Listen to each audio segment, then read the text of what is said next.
Ramadan series day 21 లో అందరికి స్వాగతం మామ. రోజు నేను తొందరగా సెహరీ కంప్లీట్ చేసుకుని నమాజ్ కి అయితే పోతున్నాను. అందరికి డౌట్ రావచ్చు సెహరీ టైంలో ఏం నమాజ్ చదివేదానికి పోతున్నామని. ఇక్కడ కువైట్ లో రంజాన్ ఆఖరి 10 రోజుల్లో ఖియామ్ నమాజ్ అయితే చదివిపిస్తారు. రాత్రి నమాజ్ చాలా లేట్ అయితే చదివిపిస్తారు మామ. 12కి స్టార్ట్ చేస్తారు, సెహరీ వరకు అయితే చదివిపిస్తారు.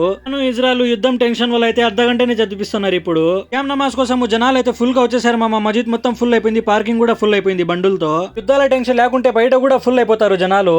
మేమైతే పొద్దున్న నుంచి సాయంత్రం వరకు రూమ్ లోనే ఉన్నాం మామ. ఏ డ్యూటీ పడలేదు మా అయితే డైరెక్ట్ ఇఫ్తార్ అయితే చేస్తున్నాము. ఏ డ్యూటీ లేదు కాబట్టి కంటెంట్ అయితే నాకు సరిగ్గా దొరకడం లేదు. రోజు చూసుకోవచ్చు ఇఫ్తార్ లో ఏమేమి స్పెషల్ వచ్చినాయో. రోజు ఇఫ్తార్ స్పెషల్ అయితే ఈ జగ్గు నిండా విమ్టో జ్యూస్ అయితే ఇచ్చింది మా కఫీల్ వాళ్ళ అమ్మ.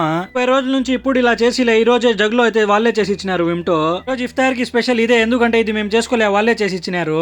నేనైతే ఇఫ్తార్ కంప్లీట్ చేసుకుని మగరీబ్ నమాజ్ కంప్లీట్ చేసుకుని గవా తాగడానికి అయితే వచ్చేసాను. గవా ఇక్కడ ఎవరు పెడుతున్నాను కానీ పుణ్యమే పుణ్యం మామ. వాళ్ళకైతే రంజాన్ నెల మొత్తము గవాలో బేస్ ఐటమ్స్ అన్ని చాలా కాస్ట్లీ కువైట్ లో.